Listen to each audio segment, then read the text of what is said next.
वो इतना हिंसक कैसे हो सकता है, वो इतना बड़ा अपराधी कैसे हो सकता है। ये सत्ता संरक्षण में पलने वाले गुंडे माफिया अपराधी है, पूरे प्रदेश में अराजकता फैला रहे हैं, कानून की धज्जियां उड़ा रहे हैं। भाजपा को माइनस करके जनता दल बनाया जाए, क्या बात मेरे ऐसी आदर्श थे। बुरी क्या बात लगी थी जो आपने छोड़ा? इसलिए हम्म, कि भाजपा जो कहती है ठीक उल्टा करती है, आप तो रह के आए, आपको पता है सही से। इसीलिए हाँ, इसीलिए तो मैं कह रहा हूँ। जी। यानी 2022 का चुनाव हाँ, समाजवादी पार्टी हारी नहीं, वो अपने कुकर्मों से सत्ता से वंचित हो गई। अखिलेश की गलतियों से भाजपा फिर बाजी मान ले गई, हाँ। सरकार बना ले गई कि हिंदू धर्म नहीं, हिंदू धर्म जीवन जीने की एक कला है। कला आपने ढकोसला बोल दिया। मैंने कहा हिंदू नहीं, मैंने कहा हिंदू धर्म नाम का कोई धर्म ही नहीं। आपने ये भी कहा और ये सच भी साबित हुआ। अच्छा, ये जो राम मंदिर की बात करते हैं, हाँ। ये प्रसिद्ध की बाग में बाबरी ने बनवाया था मंदिर, और उसका नाम था बाबरी, क्योंकि बाबरी ने बनवाया, बाबरी। इसलिए उसके नाम से पारिवारिक मंदिर बन गया वो बाबरी मंदिर। तो आज आप किस नजरिए से देखते हैं, जब वहां पर भगवान राम है ही, अब तो मंदिर है, तो आज क्या नजरिया? पहली बात तो ये कि गड़े मुर्दे उखाड़ने से बहुत कुछ मिलने वाला नहीं। अच्छा, भाजपा ना तो इतना कमजोर हुई, ना ही विपक्ष इतना मजबूत हुआ, तो क्या देखिए, जाति की राजनीति खत्म हो रही है? बहुत गहराई से चीजों का ज्ञान है आपको, बहुत ज्यादा गहराई से है। हाँ तो लेकिन ये सरकार क्या कर रही है? 27,764 स्कूल बंद करने जा रही है। तो क्या चाह रहे हैं फिर ये, कहाँ ले जाएंगे देश? नहीं, ये तो देश को बेचने वाले, देश से इनका लगाव क्या है? लेकिन सर, इतनी सारी चीजें होने के बाद बार बार सरकार का बनना, क्या कहेंगे इसे? यही इस देश का पिछड़ापन है। लोगों को गरीब, लाचार, बेबस, कंगाल, बेरोजगार बनाया है, लोगों की रोजी रोटी छीनी है।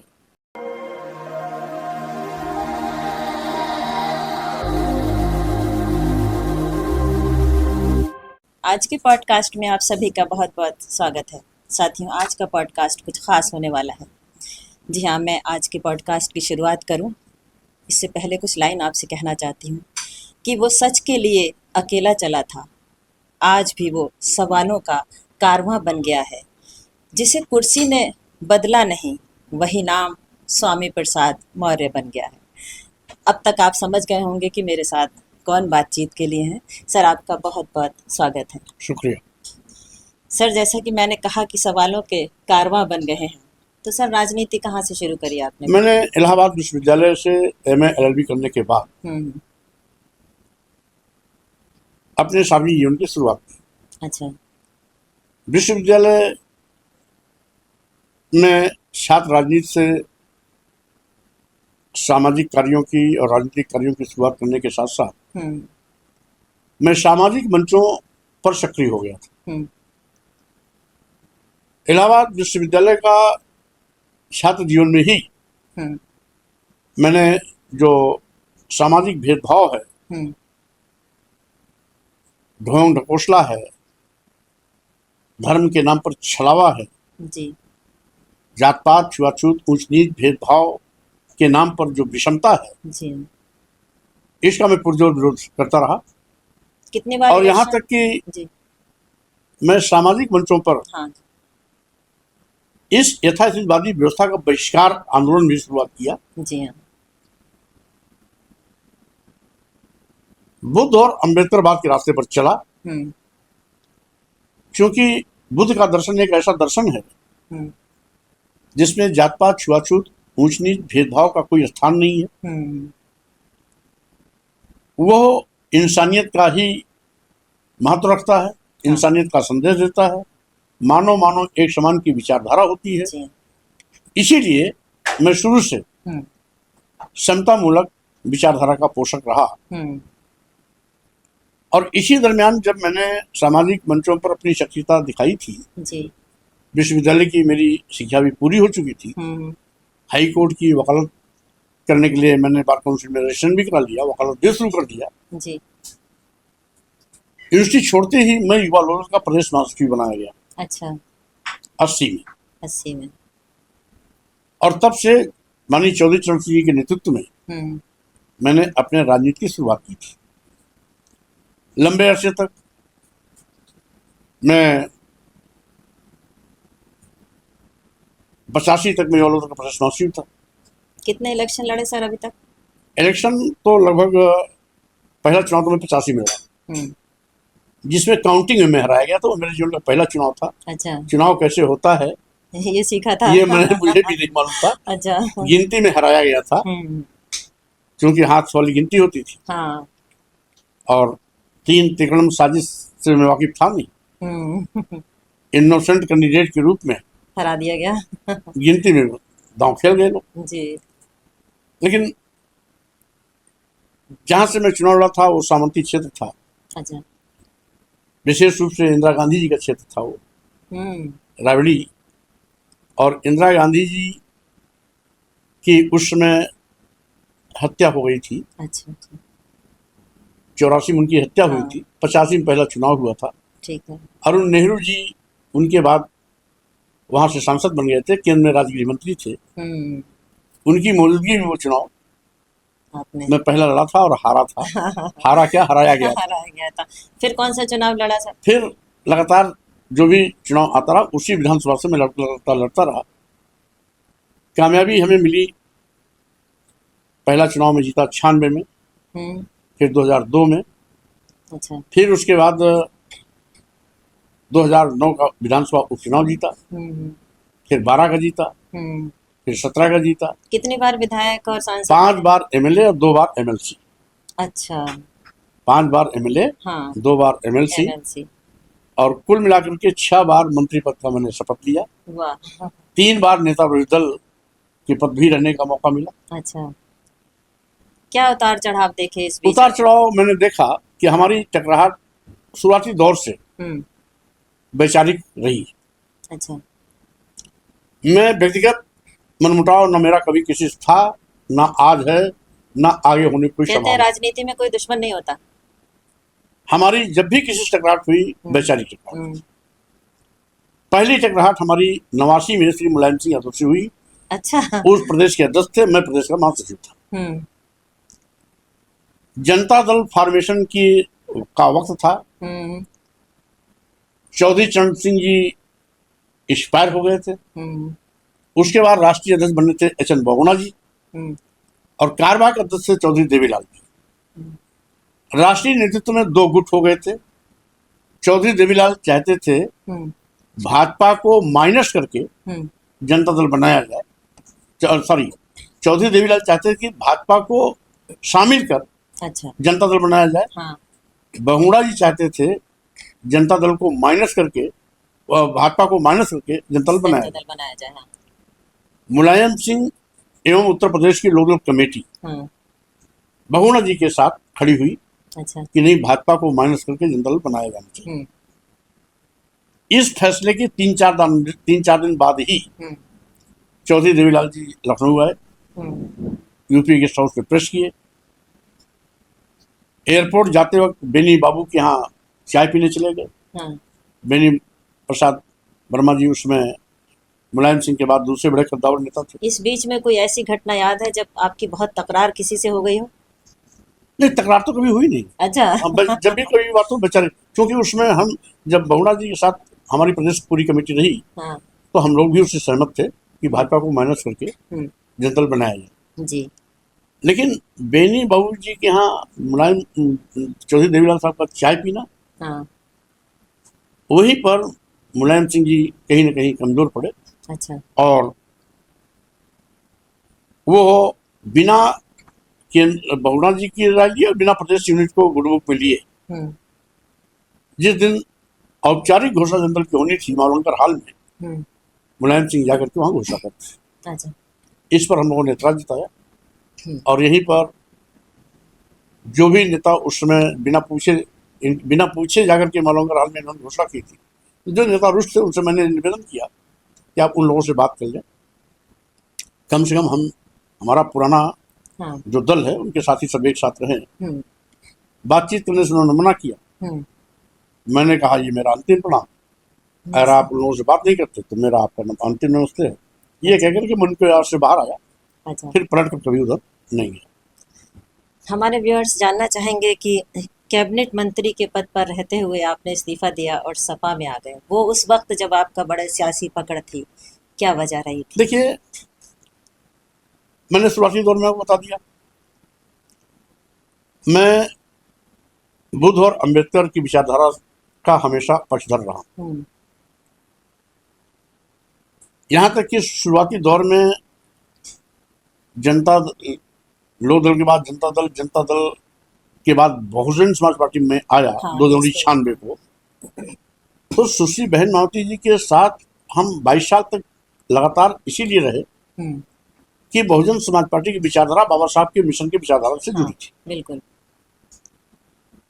तो बाबा साहब का मिशन और मानवर कांशीराम का सामाजिक परिवर्तन आंदोलन जब तक था तब तक मैं बहुजन समाज पार्टी की अगली कतार का कार्यकर्ता रहा हूं। यद्यपि सुश्री बहन मावती जी हमें बड़ा सम्मान देती थी। जिस दिन मैं बीएसपी में सम्मिलित हुआ उसी दिन मुझको प्रदेश का महासचिव बनाया। अच्छा। 6 महीने बाद उपाध्यक्ष बनाया। फिर मौका आगे आया प्रदेश अध्यक्ष बना दिया। फिर मौका आगे आया राष्ट्रीय महासचिव बना दिया। जब बहन जी मुख्यमंत्री पद से इस्तीफा नहीं, मुझको नेता विधानमंडल दल बना दिया। और उसका नतीजा कि 3 बार मैं नेता विधायक दल भी रहा जी। तो लेकिन मैं ये सब तब तक उनके साथ था जब तक वो विचारधारा पर बहनी चल रही थी। अच्छा। मानवर कांशीराम जी के निर्वाण प्राप्त होने के बाद मानिया बहन जी ने बाबा साहब के मिशन और मानवर कांशीराम की विचारधारा से दूरी बनाना शुरू कर दिया। और सबसे पहला धक्का लगा हमें उस दिन जब बहन मावती जी ने मानवर कांशीराम जी का दिया गया नारा बदल दिया।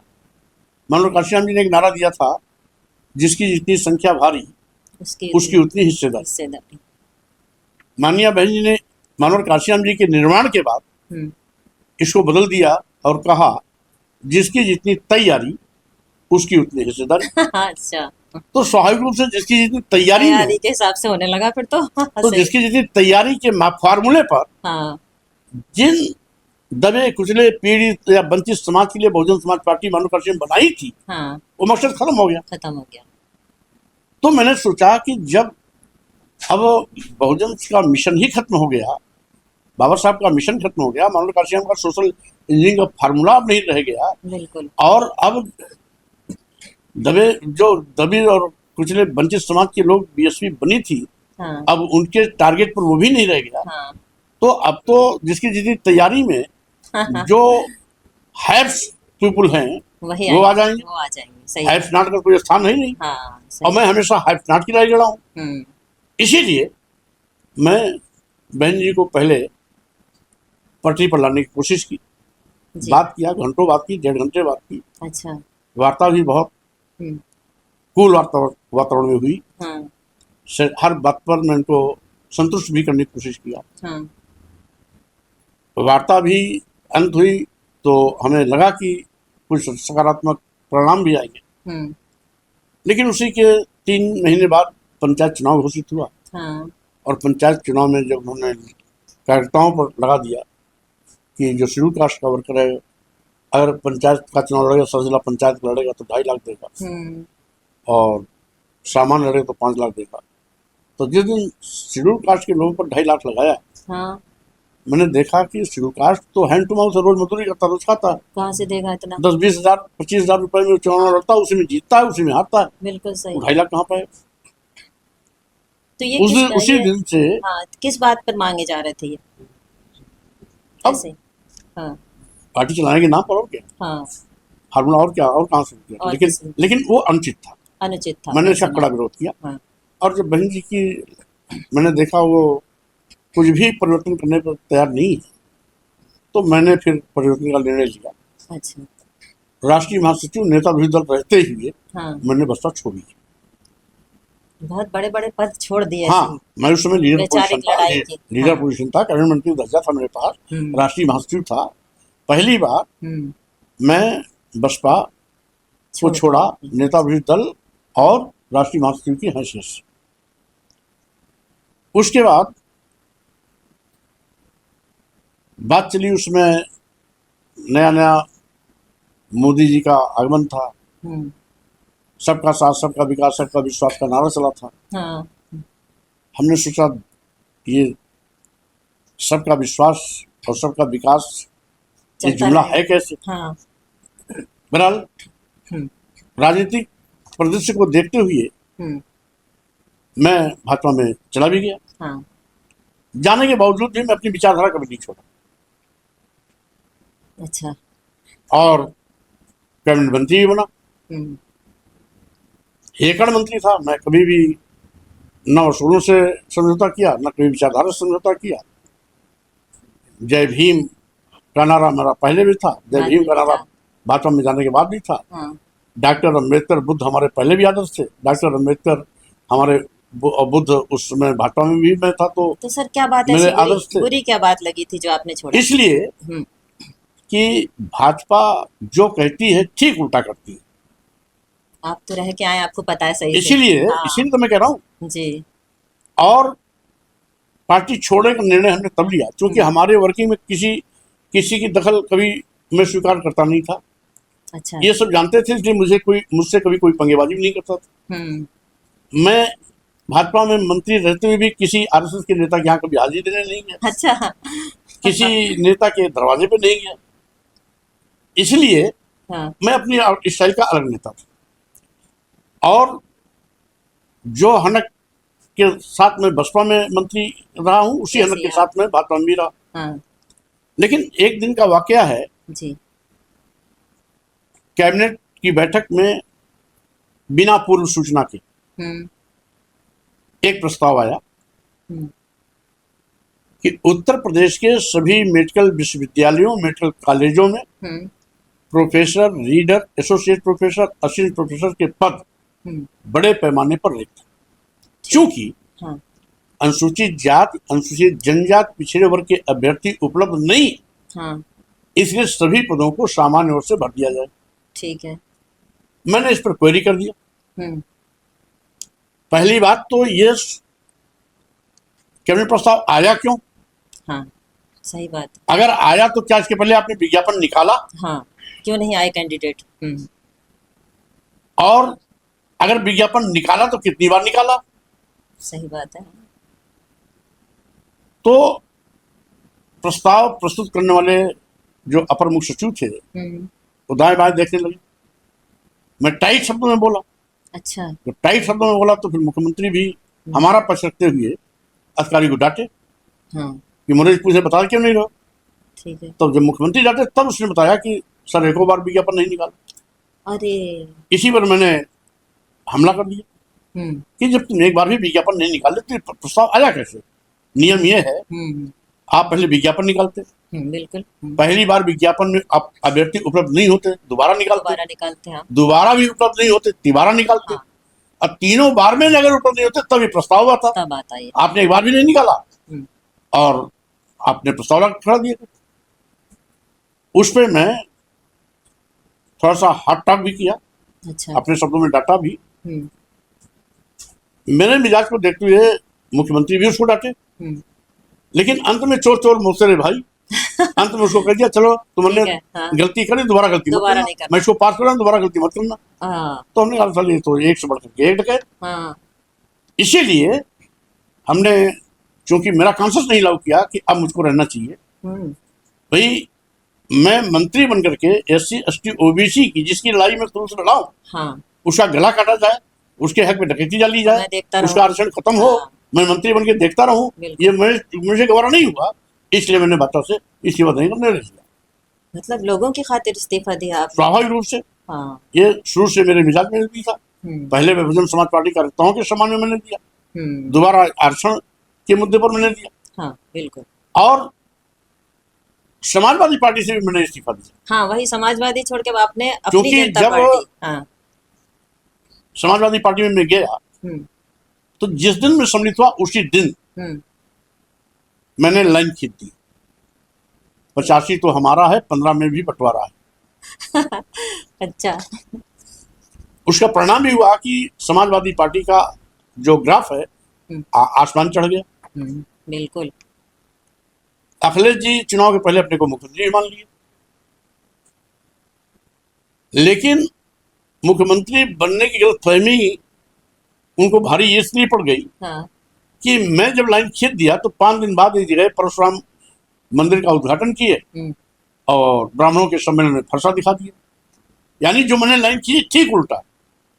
बहरहाल हाँ, चूंकि नया नया गया था, मैं कुछ बोले कहना नहीं उचित भी नहीं हाँ समझा। हाँ चुनाव आया, जी। लगभग 95 टिकट पर्चा दाखिला सिंबल देने के बाद बदले। अच्छा।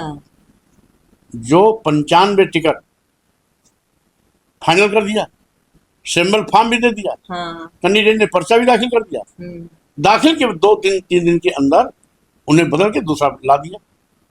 यानी 2022 का चुनाव हाँ। समाजवादी पार्टी हारी नहीं,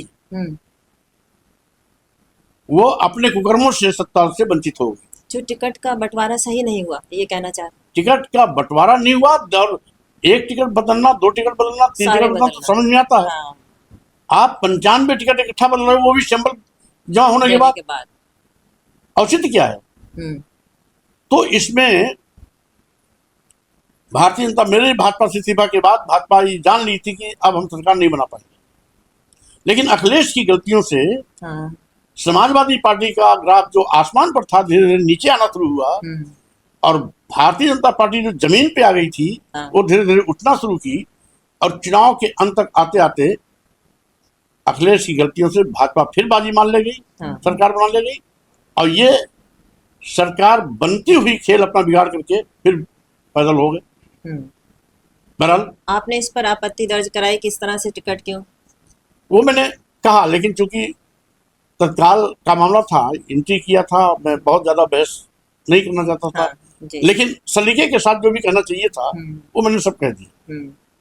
इसी के दरमियान 24 को लक्ष्य लेकर के हमने अभियान चलाया,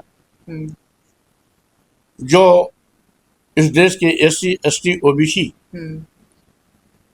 को धर्म के नाम पर अपमानित किया जाना, गाली दिया जाना, अधम कहना, नीच कहना, आदि आदि जो धर्म की आड़ में कहा जाता है, इसका कड़ा विरोध किया। हमने तुलसीदास की रामचरितमानस का हवाला भी दिया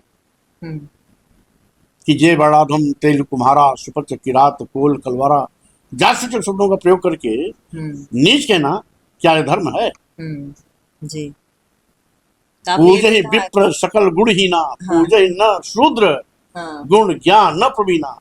यानी विप्र यानी ब्राह्मण सभी गुणों से हीन है, चोर, लंपट, व्यभिचारी, दुराचारी, बलात्कारी, राष्ट्रद्रोही कुछ भी हो, अगर ब्राह्मण है तो उसका सम्मान करो। हाँ। लेकिन अगर शूद्र है तो मत, वो कितना भी ज्ञानी हो, हाँ। कितना भी ज्ञान में प्रकांड विद्वान क्यों न हो, हाँ। अगर शूद्र है तो उसका सम्मान मत करो। हमने कहा क्या इस देश की 90% जनता का अपमान करना ही ये धर्म है? हाँ। आपने उन्हीं दिनों में रामचरितमानस पर सवाल उठाया? वही उसी सवाल, वो पार्लियामेंट के ठीक पहले, हाँ। असेंबली के ठीक बाद और पार्लियामेंट के ठीक पहले। और यही नहीं, इस पर मैंने प्रधानमंत्री जी को, महामहिम राष्ट्रपति जी को पत्र भी भेजे। अच्छा। और यही इसका उसमें तो सभी प्रकार के जितने भी इंडिया के चैनल हैं, हाँ। 60 डेज कंटिन्यूएशन में से डिबेट चला। अच्छा। सभी चैनलों ने 60 डेज कंटिन्यूएशन में इन मुद्दों पर अपना उछलाया, और उसका फायदा भी मिला समाजवादी पार्टी को, क्योंकि मैं उसमें राष्ट्रीय महासचिव था, बाद में MLC भी हो गया था। उसका फायदा भी मिला जी। कि बहुत से लोग भाजपा छोड़ करके SC ST OBC के लोग आए। हाँ। ये बात दीगर है कि पार्लियामेंट आते आते चुनाव वैचारिकी मतभेद के चलते में समाजवादी पार्टी को भी छोड़ दिया, अपने राष्ट्रीय महासचिव पद को भी छोड़ा और MLC पद को भी छोड़ा। आपने ये बात भी उसी दिन कही, तभी कही थी कि हिंदू धर्म तो ढकोसला है। नहीं, ये तो बाद में, एक बार नहीं अनेकों बार जब भी आवश्यकता पड़ी मैंने कहा है। ये मैंने नहीं कहा। हाँ। 1995 माननीय सर्वोच्च न्यायालय ने भी कहा है। क्या? सर्वोच्च न्यायालय का एक जजमेंट है। हाँ। शिवसेना बनाम स्टेट है। अच्छा। उसमें एक मुकदमा हुआ था जिसमें माननीय सर्वोच्च न्यायालय ने कहा था कि हिंदू धर्म नहीं, एक जीवन शैली। अच्छा। और इस बात की पुनरावृत्ति RSS के प्रमुख मोहन भागवत जी ने भी कहा, एक बार नहीं 2 बार कहा, इंडिया में दोनों बार कहा। माननीय प्रधानमंत्री जी नरेंद्र मोदी जी एक बार भारत में कहे और एक बार अमेरिका में कहे। गडकरी जी 1 साल पहले, लगभग 9-10 महीना हो रहा है, 9-10 महीना पहले गडकरी जी ने एक टीवी चैनल के कॉन्क्लेव में बोली अच्छा, हाँ, कि हिंदू धर्म नहीं, हिंदू धर्म जीवन जीने की एक कला। कला है। किसी ने जीवन शैली बोली, जीवन किसी ने शैली बोली, किसी ने कला बोला, आपने ढकोसला बोल दिया। मैंने कहा हिंदू नहीं, मैंने कहा हिंदू धर्म नाम का कोई धर्म ही नहीं। आपने ये भी कहा, और ये सच भी साबित हुआ। अच्छा, मेरे बार बार ये कहने पर ही लोग कहने लगे, हिंदू धर्म के लोग जो हिंदू लिखते थे अब सनातन लिखने लगे। वो भी स्वीकार कर लिए कि हिंदू धर्म नहीं है। वर्ड ही बदल दिया आपने। भाई सनातन, आज आपने कभी सुना था? हाँ, नहीं सुना। मेरे इस बात को करने के पहले कभी सनातन शब्द सुना था? सनातन शब्द तो इनका नया निकला। जी जी। क्योंकि सही मायने में जिसको ये हिंदू धर्म कहते हैं वो हिंदू धर्म नहीं है, वो ब्राह्मण धर्म है।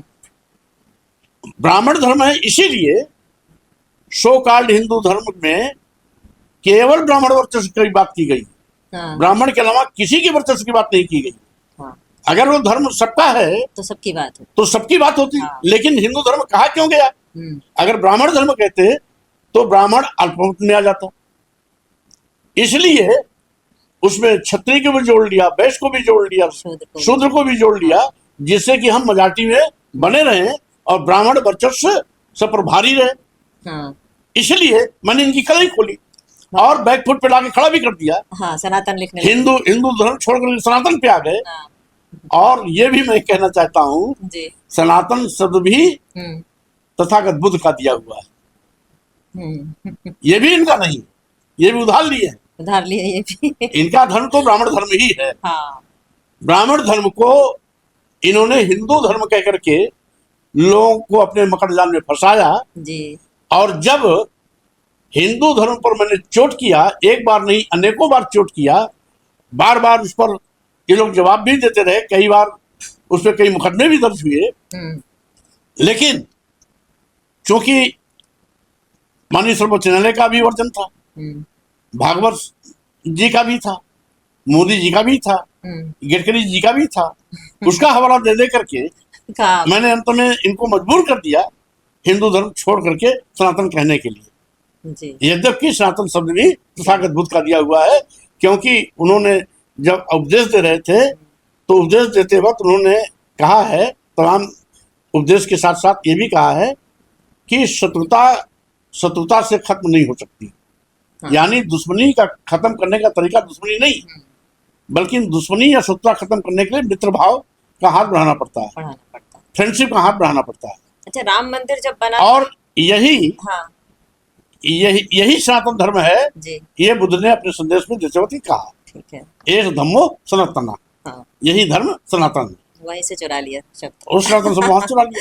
अच्छा, राम मंदिर जब बन रहा था आपने कहा कि श्री राम तो भगवान है ही नहीं, वो तो राजा थे। पहली बात तो मैंने जो कहा था, मैंने 1989 में मैं उस समय लोकदल का प्रदेश का मुख्य महासचिव था। अच्छा।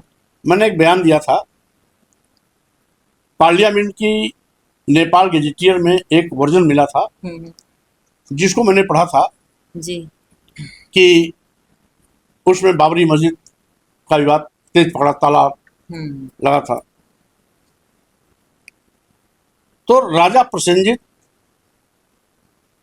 कौशल राज के राजा थे।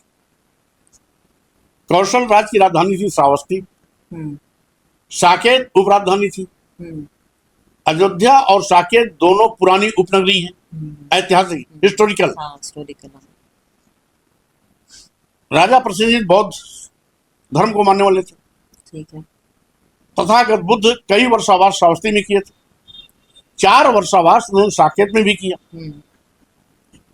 और राजा प्रसेनजीत का जो महामंत्री था वो ब्राह्मण था। अच्छा। उसका बेटा, उसके बेटे का नाम था बाबरी, बेटे का नाम ही था बाबरी। अच्छा, बाबरी नाम था। हाँ। वो 13-14 साल की उम्र में साधु बन गया। गोदावरी किनारे जाकर के वहां रहने लगा। एक बार घर आया था तो राजा प्रसेनजीत ने उसको देखा कि हमारे महामंत्री घर से आ जा रहा है। पूछा कौन है? कहा था हमारा बेटा है। तो कहा ये तो साधु वेश में है, कहाँ रहता है? तो बताया गोदावरी किनारे। तो राजा प्रसेनजीत कहा वहां क्यों रहता है? अगर साधु गया कि मेरी बाग में इसको जमीन दे दो जितना चाहता हो, हाँ। बनाए मंदिर, पूजा पाठ करे। तो राजा प्रसेनजीत की जो बाग थी, ये जो राम मंदिर की बात करते हैं, हाँ। ये प्रसेनजीत की बाग में बाबरी ने बनवाया था मंदिर, और उसका नाम था बाबरी। क्योंकि बाबरी ने बनवाया, बाबरी, इसलिए उसके नाम से पारिवारिक मंदिर बन गया वो बाबरी मंदिर। वही बाबरी हाँ। तथागत बुद्ध का वर्षावास यहाँ चल रहा था साकेत में, देखा बड़ी भीड़ आती है। तो लोगों से पूछा भीड़ क्यों इतनी आती है? तो उसने कहा तथागत बुद्ध का वर्षावास चल रहा है, उनका प्रवचन चल रहा है, उनको सुनने के लिए इतनी भीड़ आती है। अच्छा। तो उससे आकर्षित होकर के वो भी बुद्ध की सभा को 3-4 दिन पूरा छिप के सुना, मतलब खुला नहीं, हाँ। छिप करके उनके वक्तव्य को सुना, और सुनने के बाद वो प्रभावित हुआ। अंत में हाथ जोड़कर रास्ते में खड़ा हो गया। जब प्रवचन करने के बाद वो अपने सैन्य कक्ष में जा रहे थे, तो रास्ते में हाथ जोड़ खड़ा हो गया, अनुरोध किया कि मैंने आपकी प्रवचन को सुना, मैं आपसे प्रभावित हूँ, मैं भी बौद्ध धर्म स्वीकार करना चाहता हूँ। अच्छा। वो बौद्ध धर्म स्वीकार किया, और जिस मंदिर में वो पहले पूजा पाठ करता था, हाँ। उसी मंदिर में वो बौद्ध वंदना शुरू कर दिया। अच्छा। यानी बाबरी मस्जिद से बाबरी मंदिर से बाबरी बौद्ध मठ हो गया। तो वह तभी से नाम चला आ रहा बाबरी। आप सुनते चलिए। हाँ। वो चूंकि बाबरी ने बनवाया था, हाँ। तो बाबरी के नाम से बाबरी मंदिर, फिर बाबरी बौद्ध मठ। ठीक है। यानी पूजा की पद्धति बदली, बिल्डिंग नहीं बदली, बिल्डिंग वही थी, पूजा की पद्धति बदली। सही। इसके खानदान परिवार के लोग चले आ रहे थे, पारिवारिक मंदिर था। ये 11वीं 12वीं शताब्दी में वहां के पंडित पुजारियों ने इस बाबरी के परिवार वालों पर दबाव डाला। अच्छा। कि तुम्हारे पुरखे ब्राह्मण से बौद्ध हो गए थे, तुम अपने पुराने उसमें आओ। तो परिवार के लोगों ने कहा भाई जब हमारे पुरखे जो निर्णय लिए हम बदल कैसे सकते हैं? हाँ। हम तो बुद्ध को मानते हैं, बुद्ध को मानते रहेंगे। तो उन पर जनजातीय अत्याचार शुरू हो गया। उस समय मुगल शासक यहाँ आ चुके थे। ठीक है। तो उसने देखा कि तो हम अगर हमें संरक्षण नहीं मिले तो मार डालेंगे। तो उनके परिवार के लोगों ने इस्लाम धर्म को उल्टे लिया। अच्छा। और उसमें बिना तोड़ फोड़ के उसी बहुत बाबरी मंदिर, बाबरी मठ, फिर उसमें मस्जिद में नमाज पढ़ना शुरू किया, तो हो गया बाबरी मस्जिद। ये उसका इतिहास है। बाबर का मतलब नहीं था? बाबर अयोध्या कभी गया ही नहीं, ना बाबर अयोध्या गया, ना उसका सेनापति मीरबाकी कभी गया। और इसको मैंने 89 में बोला था। 89 में प्रेस करके जितने भी ऑल ओवर इंडिया जितने भी नेशनल पेपर थे, उसमें टीवी थी नहीं, चैनल थे नहीं। हाँ। केवल पेपर था। सारे पेपरों ने फ्रंट पेज की फ्रंट लाइन में आया था, हेडिंग दिया था, जो मैंने बोला था कि अयोध्या में राम कभी पैदा ही नहीं हुए, तो अयोध्या राम जन्मभूमि कैसे? ये 89 में मैंने बोला था। बहुत बड़ी बात है जो शायद छुपी रह जाती है लोगों से। और ये ऐतिहासिक साक्ष्य आज भी वो किताब मेरे पास, जो गजेटियर का हिस्सा था वो तो मैं कहीं मिस कर गया। हाँ। लेकिन उत्तर प्रदेश का प्राचीन इतिहास, 2 लेखक हैं, दोनों सवर्ण हैं, एक वाजपेयी जी हैं और एक दूसरे वाइस चांसलर, दोनों वाइस चांसलर हैं। उनकी लिखी किताब है जिसमें आज भी लिखा हुआ है प्रेसिडेंट के महामंत्री के बेटे का नाम बाबरी। वो किताब अभी भी मेरे पास है। अच्छा। हाँ। तो आज आप किस नजरिए से देखते हैं जब वहां पर भगवान राम है, अब तो मंदिर है, तो आज क्या नजरिया? पहली बात तो ये कि गड़े मुर्दे उखाड़ने से बहुत कुछ मिलने वाला नहीं। अच्छा। हाँ, इतना जरूर है जी कि सच सच होता है। हाँ। और सच कहने के लिए ही मैं बदनाम। हाँ, बिल्कुल। अच्छा, 2024 में भाजपा ना तो इतना कमजोर हुई, ना ही विपक्ष इतना मजबूत हुआ, तो क्या जाति की राजनीति खत्म हो रही है? पहली बात तो ये कि जो मैंने यथास्थित बात पर चोट किया था, तुलसी की रामचरितमानस पर सवाल उठाए थे। हाँ, कहा धार्मिक ग्रंथों का फिर से, और यहाँ तक कि जो SC ST OBC और महिलाओं को हाँ। अपमानित करने की बात की गई कि ढोल गंवार शूद्र पशु नारी सकल ताड़ना के अधिकारी, यानी शूद्र, समग्र शूद्र, महिला मानी पूरी महिला, ये नहीं कि फॉरवर्ड महिला उससे वंचित है, महिला किसी वर्ग की हो। हाँ, बिल्कुल। और शूद्र कोई हो, वो सब प्रताड़ित करने के पात्र हैं। इन सब चीजों पर जो मैंने ऑब्जेक्शन किया था, हम्म इसी संबंध में मैंने इस अंश को हटाने के लिए भी लिखा था।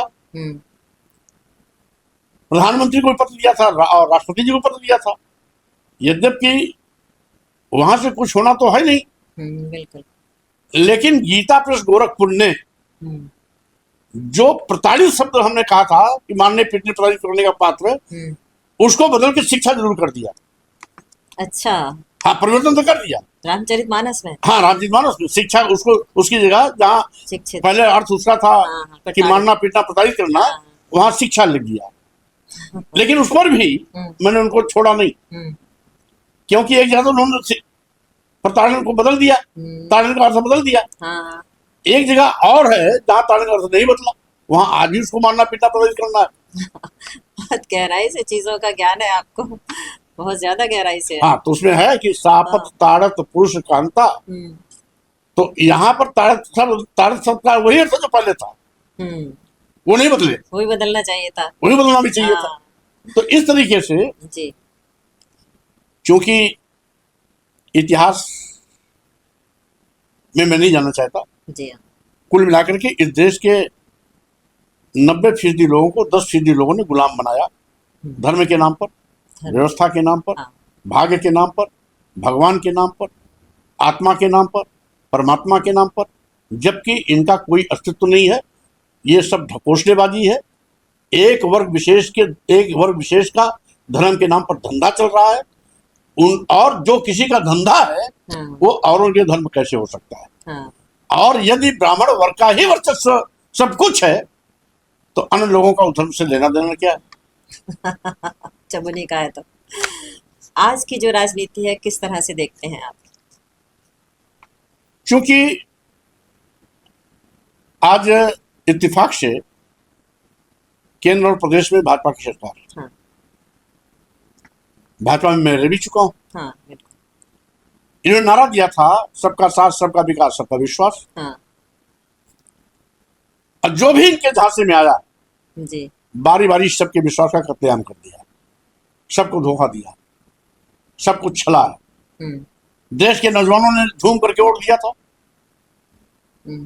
आज इनकी गलत नीतियों से करोड़ों नौजवान बेरोजगार हो गया, सरकारी नौकरियां मिलना बंद हो गई, प्राइवेटाइजेशन हो गया सब चीज। आम जनता ने भी मोदी के नाम पर पागल होकर वोट दिया। बिल्कुल। महंगाई की मार से आज उनकी कमर टूट गई।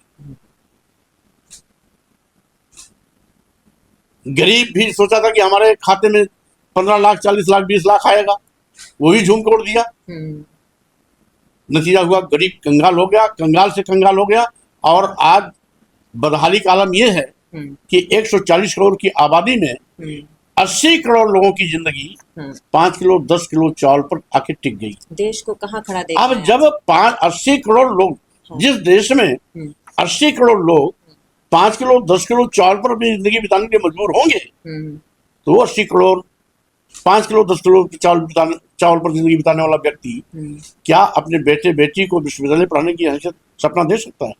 क्या अपने बेटे बेटी को doctor, engineer, professor, advocate, IAS या जज बनाने का सपना कभी दे सकता है? इसका मतलब है विश्व गुरु बनाने का सपना दिखा करके इस देश को कंगाल बना रहे हैं भाजपा के लोग। यही नहीं, किसानों को लाभकारी मूल्य देने का वादा किया था। हमारा देश कृषि प्रधान देश है, उत्तर प्रदेश कृषि प्रधान प्रदेश है, लेकिन वादा करने के बावजूद भी लाभकारी मूल्य तक नहीं दिया। यहाँ तक कि 4 साल से लगातार किसान धरना दे रहा है कि हमारे उत्पाद का न्यूनतम समर्थन मूल्य घोषित कर दिया जाए। न्यूनतम समर्थन मूल्य भी नहीं घोषित किया जा रहा। लेकिन सर बार बार ये रिपीट कैसे हो रही सरकार? जब आ रहा हूं उस पर भी आ रहा हूं। अब धीरे धीरे इनके सारे के सारे काले कारनामों का एक एक करके पर्दाफाश हो रहा है। आज पूरे प्रदेश में किसान ठगा महसूस कर रहा है। छुट्टा जानवर किसानों की हरी भरी फसल चल के चौपट कर दे रहे हैं। बड़ी समस्या है। जो एक्सीडेंट से लोग मरमुरा रहे हैं वो अलग है। आए गए दिन रोज दुर्घटनाएं हो रही हैं, लोग मर रहे हैं। किसान 24 घंटा अपने फसल को ताकने के लिए, जानवरों से बचाने के लिए ताकता रहता है, चौकीदारी करनी पड़ रही है। आज इस प्रकार की तमाम बातें हैं। और अब तो उससे बड़ा ये आगे चले गए। आजादी के पहले, यानी संविधान लागू होने के पहले इस देश के दलितों, आदिवासियों, पिछड़ों, महिलाओं को पढ़ने लिखने का अधिकार नहीं था। नहीं था। नारी शूद्रो न धीयताम, यानी इस देश की स्त्रियों को हाँ। और शूद्रों को पढ़ने का राइट नहीं था। हाँ, बिल्कुल सही। संविधान ने राइट दिया। हाँ। और राइट टू एजुकेशन है। हाँ। एक्ट है। Right to education. 6 साल 14 साल के बच्चों को अनिवार्य और निःशुल्क शिक्षा देना सरकार का काम है, जवाबदेही है। हाँ, बिल्कुल। लेकिन ये सरकार क्या कर रही है? 27,764 स्कूल बंद करने जा रही है, यानी 50 बच्चों से कम नामांकन वाले विद्यालयों को हाँ। बंद करने का फैसला किया है। मर्ज कर रहे हैं हाई स्कूल। पेयरिंग मर्जर तो नाम है। हाँ। स्कूल बंद हो रहे हैं। पहले टारगेट, पहले लक्ष्य, पहले राउंड में 5,000 स्कूल, हाँ। लेकिन कुल निशाने पर है 27,764 स्कूल। इस तरीके से लगभग 13 लाख बच्चों की पढ़ाई खत्म होने जा रही है। नारा देते हैं पढ़े बेटियां, पढ़े बेटियां। स्कूल बंद करके बेटियों को निरक्षर बनाने का पाप करने जा रहे हैं। हाँ। आज स्कूल बंद होने से इन स्कूल, प्राइमरी के स्कूलों में, गांव के स्कूलों में कौन पढ़ता है? गरीब, हाँ। मजदूर, किसान, दलित, हाँ। आदिवासी, पिछड़े समाज के बच्चे पढ़ते हैं। जिनके पास कुछ नहीं है उनके बच्चे वहां पढ़ते हैं। हाँ। और यहां तक कि उनकी गरीबी को देखते ही सरकार ने मिड डे मील योजना चलाई थी। हाँ। कि उनको कम से कम इसी बहाने पोषण तत्व मिल जाएगा। हाँ। अब ऐसे 27,764 स्कूल बंद होने से उन गरीब बच्चों को, छात्रों को, छात्राओं को एक तो मिड डे मील पोषण योजना से हाथ धोना पड़ रहा है, दूसरी चीज शिक्षा से वंचित होना पड़ रहा है। हाँ। और बच्चे अभी इतने स्कूल बंद होने पर 13 लाख बच्चे हैं। अगर मिनिमम 50 की संख्या मान लिया जाए तो 27,764 गुणे 50 पर लगभग 13 लाख बच्चे आते हैं। और अगर रसोइयों की संख्या जोड़ लिया जाए तो उनकी भी संख्या लगभग 55,000 होती है। शिक्षा मित्रों की संख्या जोड़ लिया जाए तो लगभग इतनी संख्या उनकी होती है। ये लाखों लोगों की नौकरी चली जाएगी। बिल्कुल। 13 लाख बच्चे अशिक्षित हो जाएंगे। हाँ। यहाँ पर स्कूल बंद करने का पाप कर रहे हैं। हाँ। जबकि सरकार की जिम्मेदारी, जवाबदेही है, संवैधानिक जिम्मेदारी है। Right to education right to education का एक्ट ऐसा कहता है, अधिकार है, मौलिक अधिकार, शिक्षा का अधिकार ये कहता है, फिर भी इसके विपरीत जा रहे हैं। और वहीं पर इनसे बड़े भी एक हैं माननीय प्रधानमंत्री जी। चाय बेचने वाला देश बेचना शुरू कर दिया। जो कभी चाय बेचता था, लोगों ने सोचा कि चाय वाला आ रहा है, प्रधानमंत्री बनने जा रहा है, देश कुछ अच्छे रास्ते पर जाएगा। तो कह रहे 5 ट्रिलियन की इकोनॉमी पहुंच गई, देश कहाँ बिक रहा है? तो अब तो चाय बेचने वाला देश बेच रहा है, इसको देश देख रहा है। देश के सभी बंदरगाह बेच दिए गए, एयरपोर्ट बेच दिया गया, एयर इंडिया बेच दिया गया, अधिकतम रेलवे स्टेशन बेच दिए गए, कई दर्जन ट्रेनें बेच दी गई, LIC जैसी बड़ी संस्था बेच दी गई। और जितने भी सरकारी विभाग, उपक्रम, प्रतिष्ठान बेचे गए, BSNL, सब लाभ वाले हैं। हाँ, BSNL भी ऐसी में। हाँ, सब, हाँ, BSNL भी, हाँ। सभी लाभ वाले हैं। हाँ। हमारे कहने का मतलब, जिन सरकारी विभागों, उपक्रमों, प्रतिष्ठानों में देश के नौजवानों को सरकारी नौकरियां मिलने की उम्मीदें थी जी, इन्होंने उनकी उम्मीदों का बेकार रोक दिया। तो क्या चाह रहे हैं फिर ये? कहाँ ले जाएंगे देश? नहीं, ये तो देश को बेचने वाले, देश से इनका लगाव क्या है? लेकिन सर, इतनी सारी चीजें होने के बाद बार बार सरकार का बनना, क्या कहेंगे? यही इस देश का पिछड़ापन है। ये 5 किलो 10 किलो चावल में लोग भूल जाते हैं कि हम अपने बेटे बेटियों के साथ अन्याय कर रहे हैं। बेटे बेटियों का हक मारा जा रहा है, आरक्षण मारा जा रहा है, सरकारी नौकरी मारी जा रही है, पढ़ाई मारी जा रही है, स्कूल बंद हो रहे हैं, बेटे बेटियां बेरोजगार हो रहे हैं, सरकारी नौकरियां मिलना बंद हो गई हैं, किसान दर्द की ठोकरें खा रहा है, गरीबी लाचारी से आज लोग बदहाल जिंदगी जी रहे हैं। ये भूल जाते हैं क्षणिक लाभ में, 5 किलो 10 किलो चावल में यही चल रहा। तो स्वाभाविक रूप से इसीलिए उत्तर प्रदेश में 10 पार्टियों ने मिलकर के अपनी जनता एक पार्टी, मोर्चा बनाई है। अच्छा, लोक मोर्चा, जिसको लोक मोर्चा दिया गया है। ठीक है। जिसमें अपनी जनता पार्टी के साथ साथ 9 पार्टियां और भी हैं। आज 10वीं पार्टी के रूप में मुस्लिम मजलिस पार्टी के हमारे पार्टी के राष्ट्रीय अध्यक्ष भी जी, इसमें घोषणा किए हैं। और ये लोक रक्षा पार्टी हमारे माननीय राजकुमार सैनी साहब जी हैं। लोकतंत्र सुरक्षा पार्टी। इसी तरीके से सम्यक दल है, सम्यक दल है, समानता राष्ट्रीय समानता दल है। अच्छा। सबका दल यूनाइटेड है। पॉलिटिकल जस्टिस पार्टी है। एसएसपी है। तो आप लोग अलग इलेक्शन लड़ेंगे अब? नहीं, ये सभी मिल करके लोक मोर्चा बनाए। फिर क्या करेंगे आगे? लोक मोर्चा बना करके हम जन विरोधी सरकार भाजपा को उखाड़ फेंकेंगे। अच्छा। उत्तर प्रदेश बचाना है, भाजपा को सत्ता से हटाना है। इस नारे के साथ 2027 लोक मोर्चा के नेतृत्व में सरकार बने, इसकी तैयारी में हम सभी लोग मिलकर संयुक्त रूप से काम कर रहे हैं। आगे की क्या रणनीति है, इसको किस तरह से आगे बढ़ाएंगे? बहरहाल अभी तो लोक मोर्चा के तत्वावधान में सभी पार्टियों के कार्यकर्ताओं में मेल मिलाप बढ़ाने के लिए ठीक है कार्यकर्ता सम्मेलन का दौर चल रहा है। अच्छा। इसके बाद हम ज्वाइंट रैलियां भी करेंगे। मौका आने पर उत्तर प्रदेश में कुछ विशाल रैलियां भी होंगी, कुछ ऐतिहासिक भी रैलियां होंगी। कुल मिलाकर के जिस तरीके से भाजपा सरकार ने प्रदेश और देश को ठगा है, लोगों को गरीब, लाचार, बेबस, कंगाल, बेरोजगार बनाया है, लोगों की रोजी रोटी छीनी है, एससी एसटी ओबीसी के नौजवानों की आए गए दिन हत्या होती रहती है, बहन बेटियां बलात्कार शिकार हो रही हैं, धर्म के नाम पर, हिंदू मुस्लिम के नाम पर समाज बांटने का पाप किया जा रहा है, जाति के नाम पर आपराधिक घटनाएं हो रही हैं, धर्म के नाम पर समाज के साथ सौतेला व्यवहार हो रहा है, कहीं एससी एसटी ओबीसी या मुस्लिम समाज के घरों पर छोटी गलती पर बुलडोजर चला जाता है, दर्जनों एफआईआर दर्ज हो जाते हैं। भाजपा के नेता और मुख्यमंत्री की बिरादरी के लोग रोज आए गए दिन एससी एसटी ओबीसी के लोगों के हत्याओं में इन्वॉल्व है, बलात्कार में इन्वॉल्व है, नाम एफआईआर भी होती है, फिर भी उनको बचाने का पाप किया जाता है। इस प्रकार से जो भेदभाव हो रहा है, उस भेदभाव के खिलाफ लोक मोर्चा मैदान में उतर चुका है और ये जंग जारी रहेगा जब तक भाजपा का सुपड़ा उत्तर प्रदेश साफ नहीं हो जाएगा। तो जो 2027 आएगी तो आप लोग क्या गठबंधन का हिस्सा होंगे या किस चुनाव में किस तरह दाखिल होंगे? बहरहाल लोक मोर्चा खुद अपने आप में कई पार्टियों का एक मिला हुआ स्वरूप है जी, जो गठबंधन से भी ज्यादा मजबूत है।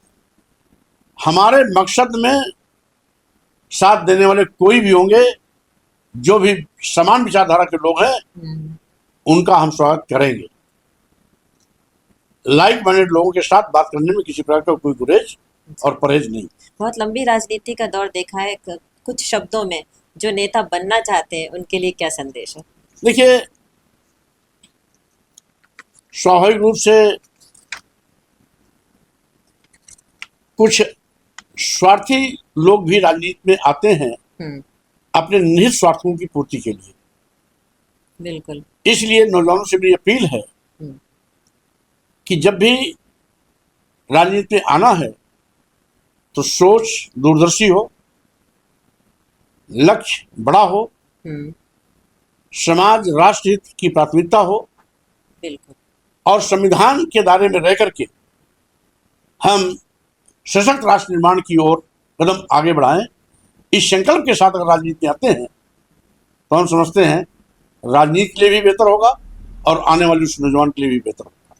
आपने इतना कीमती वक्त दिया और इतनी अच्छी बातें हमको बताई, जो नहीं पता थी वो भी आपने बताई, खास करके बाबरी मस्जिद के बारे में आपने बहुत अच्छा ज्ञान दिया। आपका बहुत बहुत शुक्रिया। धन्यवाद, बहुत धन्यवाद।